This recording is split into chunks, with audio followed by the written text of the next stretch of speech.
Good afternoon, Captain Justin DeLeon here. Today we're going to be talking about ambushes, and specifically we're going to go over the three ambush formations that we can use. That's a linear ambush, L-shaped ambush, and a V-shaped ambush. All right. Reference to today is going to be ATP 3-21.8, Infantry Platoon and Squad. All right. Hey, so real quick, what's the purpose of an ambush? Let's just talk about it one more time.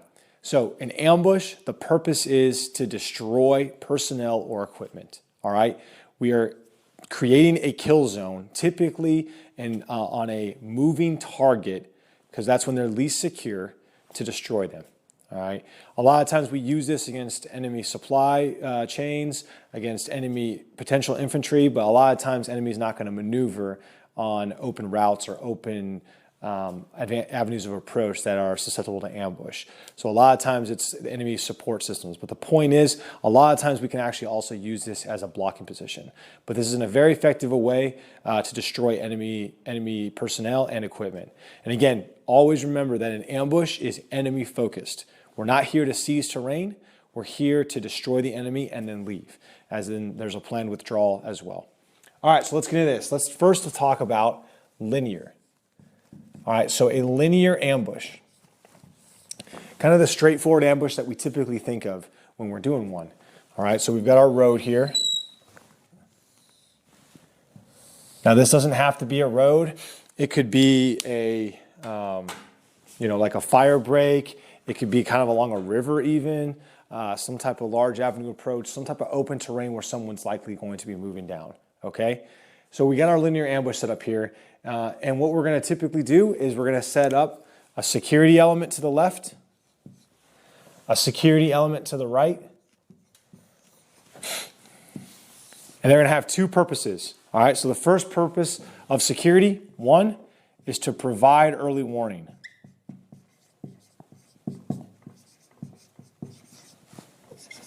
Meaning, a lot of times we may or may not know where the enemy is coming from. If we know where the enemy is coming from, great. But a lot of times we don't know that the enemy is coming from, and we don't know when, of course. So these security elements, all right, are going to provide us early warning of when the enemy is moving down this route, whether it's moving from the left or the west, and the right or the east. All right. Key thing is that this security element doesn't have to be on the road. A lot of times we place our security element too far on the road. The point is they need to be close enough to the road to observe down it. And also here, I'll draw this sort of a little further so we can kind of get a feel for that. So they need to be able to observe down the road, all right, to provide that early warning. And they also need to have the ability to impact that road and provide fires onto the road. And the real reason for that is their next task.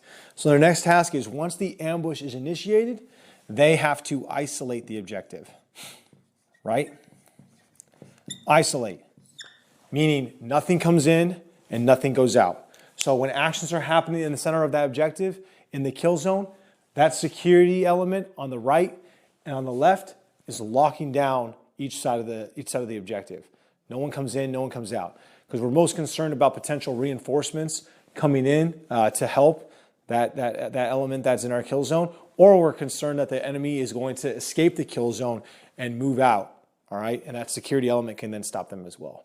All right, so that's the security element. We then have two other elements, these are all similar, the same for all the ambushes. But we've got our assaulting element, okay, which has identified a kill zone where we're going to kill the enemy. And then we also have a support by fire element, all right, that is laying down suppressive fires, okay? If you watch my ambush video, which I'll put the link in the description below, my full ambush video where I go over point ambush, kind of the element of this, I go over a full linear ambush in that video and kind of talk through the fire control measures and ways to do this effectively. But really what we're doing here is this element, that support by fire, is going to open up on this area, as is the assault position, all right? And once that support by fire and the assault positions are complete, that assault is then going to go ahead and move across to an LOA. All right? And that's essentially what that linear ambush looks like. And then we're going to go through all our priorities of work after that. We're going to do our aid and litter, our EPW teams, our demo teams, and we're going to eventually we're going to retrograde off this objective back to the ORP. Okay? The biggest thing here is knowing that this is the worst type of ambush to do. Now, a lot of times it's all that we have. A lot of times a linear ambush is what we have, and any time that we have the opportunity to set up an ambush to impact the enemy operations is actually a huge opportunity.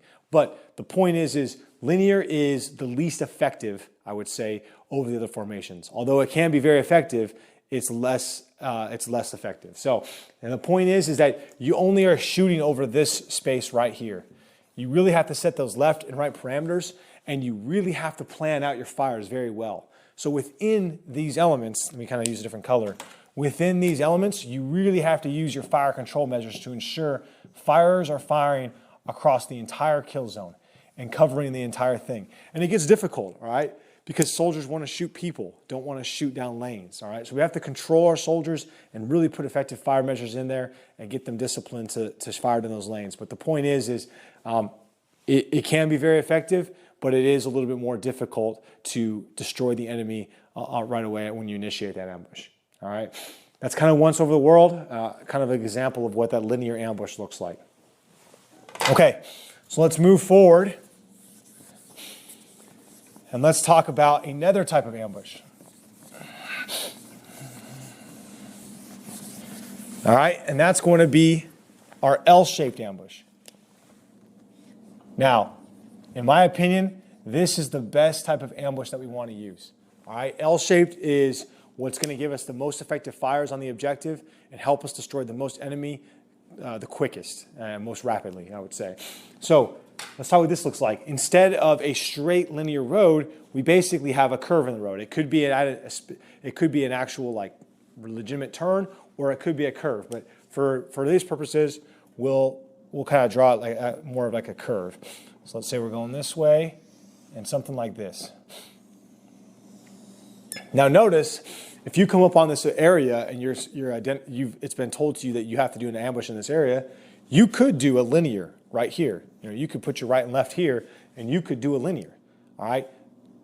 Again, what I'm saying is L-shaped is always better than a linear. If you have the opportunity to use an L-shaped, let's say you move over 100 meters and you can do it on an L, always do that. It always is better, okay?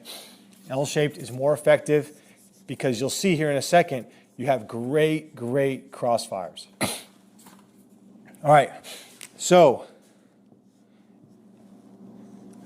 during the L-shaped ambush, all right, two ways to look at it, okay?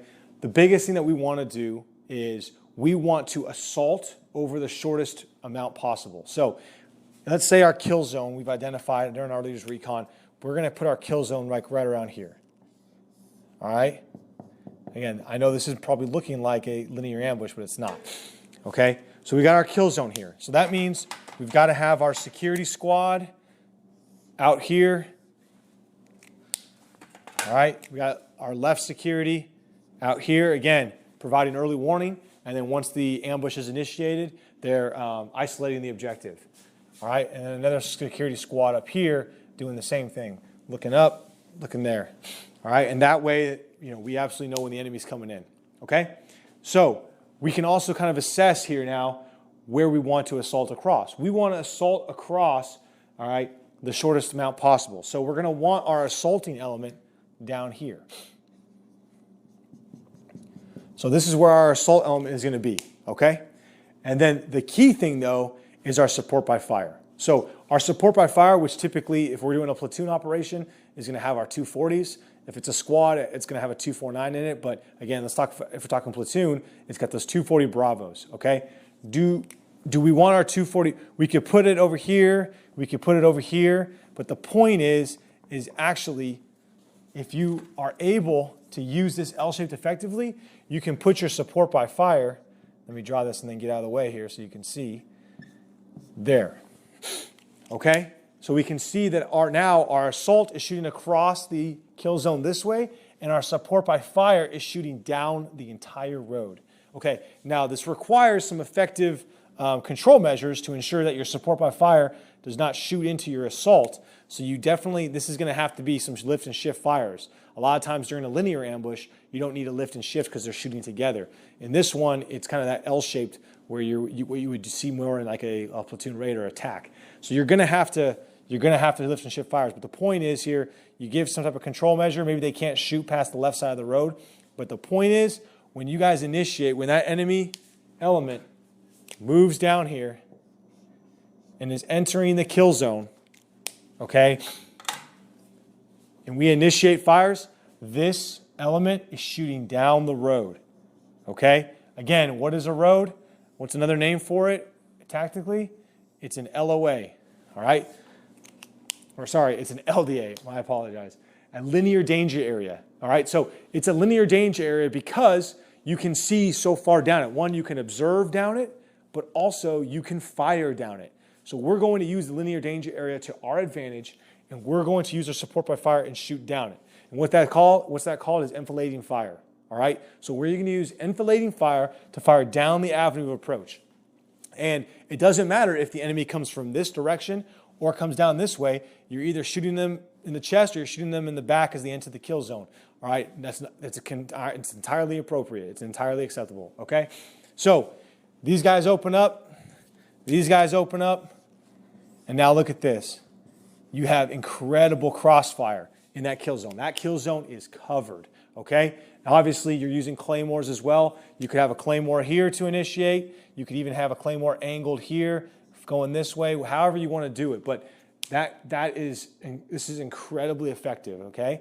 And then once you basically have destroyed all the enemy, this element, the assaulting element, can get up, assault across, and get an LOA to that first cover and conceal position at least 35 meters past the last known killed enemy. All right. Again, L-shaped ambush. You can see how that works. And then obviously after you get your LOA, get security, EPW, aid and litter, and then retrograde off the objective back to the ORP, right? Because we do not stay on an ambush objective. We always withdraw. Okay? L-shaped ambush in a nutshell. Again, in my opinion, this is the most effective way to do an ambush because you get the most crossfires. Okay, we're going to talk about the last formation, which is not used very often, but it can be used, and it can be used very effectively. All right, and that is called a V-shaped ambush. All right, so let's talk about this. V-shaped. All right, I can tell you what, you talk to a lot of people in the Army, and they have not practiced this at all. This is a rare ambush to see, but it can be very effective. And I'll talk about some certain situations in which it would be effective here in a sec. All right, so we've got our road again. Okay, this is where we got like a linear road right here.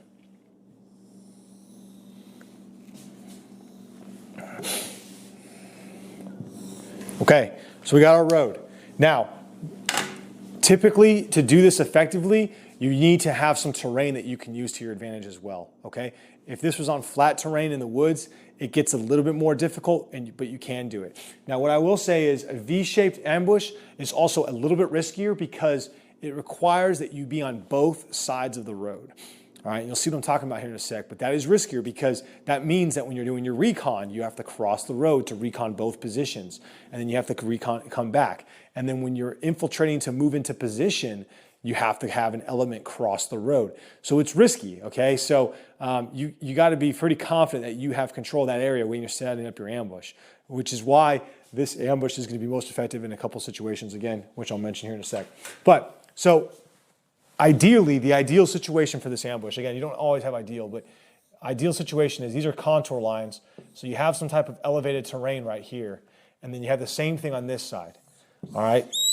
So you've got some elevated terrain basically to the north and to the south of the road, all right? And what this allows me to do now is it allows me to put elements on both sides. So let's say I have my assault position here, I want to say, and then I could put my support by fire position up on the ridge here. Okay, so now what I'm doing is I'm basically causing a V. All right, you can kind of see here this V-shaped pattern, and that's why we call it, a V-shape. But the point is now I'm creating that intense crossfires like I did during the L-shaped ambush. So here's my kill zone, okay, or my engagement area, all right? And as the enemy is moving across, moving into position, right here, enemy's moving in. And again, of course, I've got security out here to this side. All right, I've got security. This security might be a little bit closer over on this side. But I got security to both sides, again, providing early warning and then isolating. Okay, as the enemy moves in, now both these elements open up. Right, and I'm getting that entire crossfire. And so now, you know, that kill zone is effectively managed, okay? So you can see this probably is even a little bit more effective than in that linear where you're only shooting one direction. You're not shooting with a crossfire. But at the same time, again, this is risky because it means I have to cross the road. Let's say I came from the south. I have to cross the road to recon that position and then obviously to occupy that position and establish my ambush, okay? I would say some situations where this is relevant is I'll draw something up here. Let's say I'm a platoon and I'm putting in a blocking position for a larger mission. So let me give you an example here. Let's say there's a road. Let's say that there's a road here, okay, and there's a company doing a raid on an objective here. Let's try an objective here. Well, you know what? They might ask a platoon to basically put a blocking position here and another platoon to put a blocking position there, okay? A great way to do a blocking position is oftentimes an ambush. But if you're just doing a linear ambush, if they somehow skate through, it's kind of iffy. So this would be an opportunity where I could basically do that V-shaped ambush. Here's my kill zone right here. And I could effectively block this route, all right? Which allows this element to go in, do their actions on the objective, and then get out of the area or withdraw, okay? So usually, what I mean by this is when you're doing a V, you've got security to your rear pretty intact, all right? And you're probably using it as a blocking position. If you're just doing this in an austere environment, completely austere environment, it may be a little bit more risky, again, because you're crossing that road back and forth. You're crossing an LDA. So just something to keep note of. But those are the three ambush formations according to ATP 3-21.8. Again, use them as you can, and you're typically only going to see linear and L-shaped. I would veer away from V-shaped, especially if you're going to schools and stuff. But this is a valid example that you can use, especially in the real world situations. Okay, but again, linear works. L-shaped is best. If you have the opportunity to do an L-shaped, that is always the most effective.